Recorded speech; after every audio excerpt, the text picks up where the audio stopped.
Ever wonder how a former broadcast journalist and producer for the Young Turks became one of the most controversial figures in online political commentary? Let's rewind to Hasan Piker's beginnings.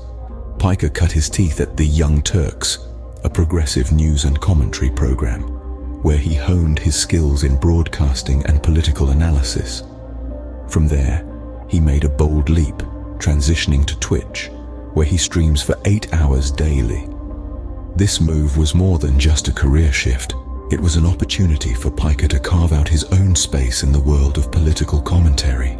Here, he established himself as a fierce advocate for socialism, often using his platform to criticize right-wing conservatives and create takedown videos of politicians he disagreed with.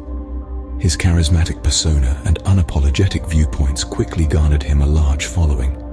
Piker's income primarily comes from donations, Twitch subscriptions, and his YouTube channel, making him one of the most influential left-wing political commentators in the digital age. But with fame and wealth, Piker found himself at the center of a storm, accused of being a hypocrite.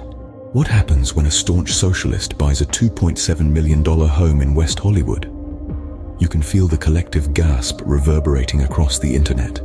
That's the question that catapulted left-wing political commentator Hasan Piker into the eye of a swirling storm of controversy. Critics were quick to label this move as hypocritical. They pointed fingers at the glaring disparity between Piker's socialist advocacy and his personal lifestyle. After all, how can one vocally campaign against economic inequality while living in a multi-million-dollar home? But Piker didn't cower in the face of this backlash. Instead, he offered a defense that sparked even more debate. According to him, there's a clear distinction between private property and personal property. Private property, he argued, is owned by the bourgeoisie to profit off the labor of others. On the other hand, personal property, such as his West Hollywood home, is owned by individuals and doesn't exploit anyone. For Piker, owning a home doesn't contradict his socialist beliefs. In fact, he views home ownership as a non-exploitative act, a perspective that further stirred the pot of controversy. Supporters rallied around this argument, while critics called it a convenient justification. Meanwhile, Piker's considerable income, largely from streaming on Twitch, added another layer of complexity to the controversy. Critics argued that his wealth diluted his socialist message, while Piker countered that he earned his wealth through his labor, a cornerstone of socialist ideology. In the midst of this whirlwind, one thing became clear. The controversy surrounding Piker wasn't just about a house or a hefty paycheck. It was about the perceived contradiction between a public persona and private actions, about the expectations we place on those who champion certain ideologies, and about the nuances of modern socialism in an age of digital media and influencer culture.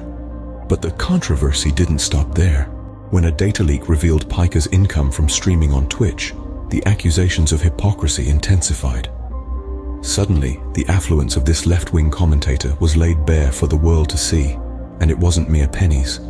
The revelation sparked a wave of backlash, with critics pointing fingers and labeling Piker as a hypocrite.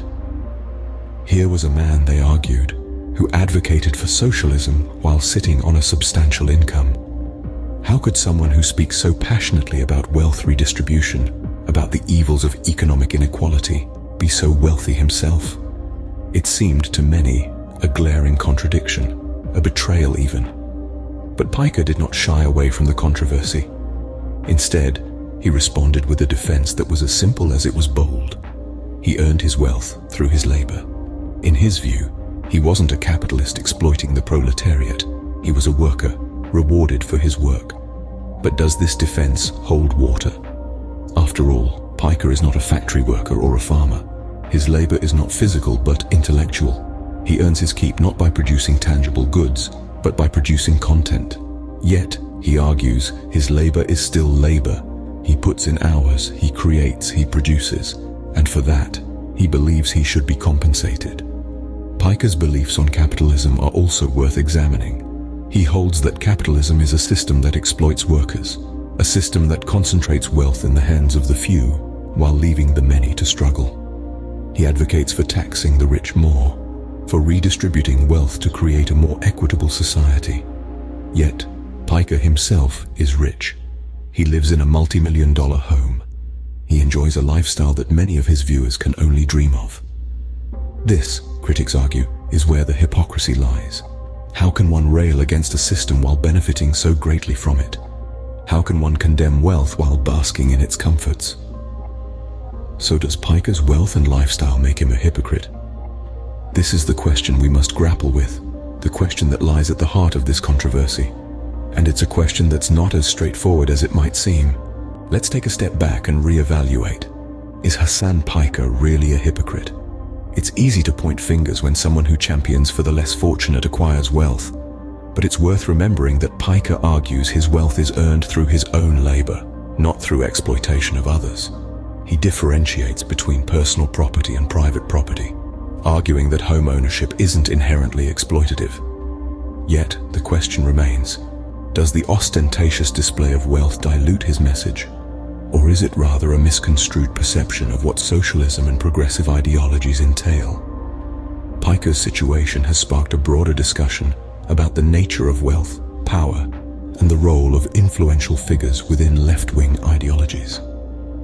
The controversy surrounding Piker could be viewed as a reflection of the struggle within the left to reconcile personal success with collective ideals.